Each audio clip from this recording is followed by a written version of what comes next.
Mheshimiwa mgombea, utajieleza na kutakuwa na maswali matatu kama yapo. Mheshimiwa Spika, Mheshimiwa Waziri Mkuu mteule, Mheshimiwa Mwanasheria Mkuu wa Serikali, Waheshimiwa wabunge wenzangu wa Jamhuri ya Muungano wa Tanzania, niliyesimama mbele yenu naitwa Daniel Baran Silo, ni mbunge wa jimbo la Babati Vijijini kutoka mkoa wa Manyara. Mheshimiwa Spika, awali ya yote niungane na wote kumshukuru sana Mwenyezi Mungu aliyetupa afya njema na kukutana leo katika bunge letu tukufu, bunge hili la 13. Kwa Mheshimiwa Spika, chukua nafasi pia kushukuru sana chama changu, Chama cha Mapinduzi, kwa heshima kubwa iliyonipa ya kuniteua kuwa mgombea wa nafasi ya naibu spika wa bunge la Jamhuri ya Muungano wa Tanzania. Mheshimiwa Spika, nikupongeze wewe mwenyewe kwa kuchaguliwa kuwa spika wa bunge hili la 13.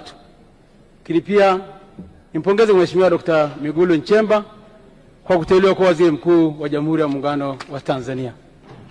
Mheshimiwa Spika, naomba nitumie fursa hii pia kuwashukuru sana wananchi wa jimbo la Babati Vijijini ambao wamenipa heshima ya kuwa mwakilishi wao ndani ya bunge lako tukufu. Mheshimiwa Spika, naomba sasa uniruhusu nieleze nafasi chache ambayo nimewahi kushika ndani ya bunge la Jamhuri ya Muungano wa Tanzania. Mheshimiwa Spika, kati ya mwezi Januari mwaka 2021 hadi mwezi Machi mwaka 2024 nimehudumu katika bunge hili kama mwenyekiti wa kamati ya kudumu ya bunge ya bajeti. Lakini kuanzia mwezi Aprili mwaka 2023 hadi mwezi Machi mwaka 2024 nimehudumu pia kama mwenyekiti wa bunge la Jamhuri ya Muungano wa Tanzania, nikimsaidia Mheshimiwa Spika na naibu spika katika kuliongoza bunge letu. Lakini pia nimepata fursa ya kuwa mjumbe wa kamati ya uongozi ya bunge. Lakini pia nimekuwa mjumbe wa kamati ya kanuni za bunge. Lakini pia nimekuwa mjumbe wa kamati ya haki, maadili na madaraka ya bunge.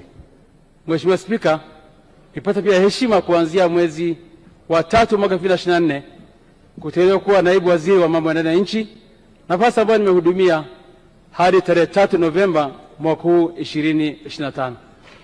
Mheshimiwa Spika, natambua kwamba nafasi ya naibu spika imeelezwa katika ibara ya 85 ibara ndogo ya kwanza ya Katiba ya Jamhuri ya Muungano wa Tanzania.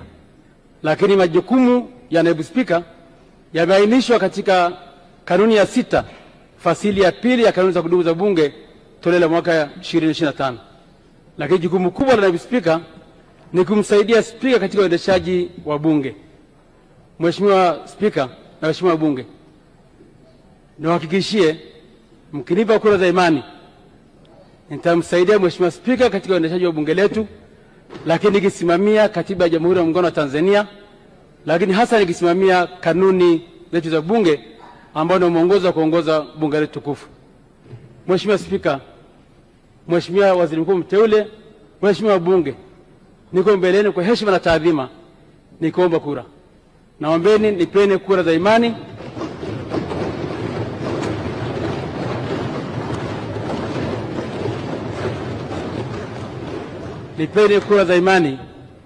ili msaidie Mheshimiwa Spika katika uendeshaji wa bunge letu tukufu, na tunatambua kwamba tuko hapa kwa niaba ya wananchi. Nitasimamia mijadala mbalimbali na kupewa fursa na Mheshimiwa Spika kwa ajili ya maslahi mapana ya Watanzania. Mheshimiwa Spika, baada ya maelezo hayo, Mheshimiwa Spika, naomba kura yako. Mheshimiwa Waziri Mkuu mteule, naomba kura yako, na Mheshimiwa wabunge, naombeni kura zenu. Asante sana.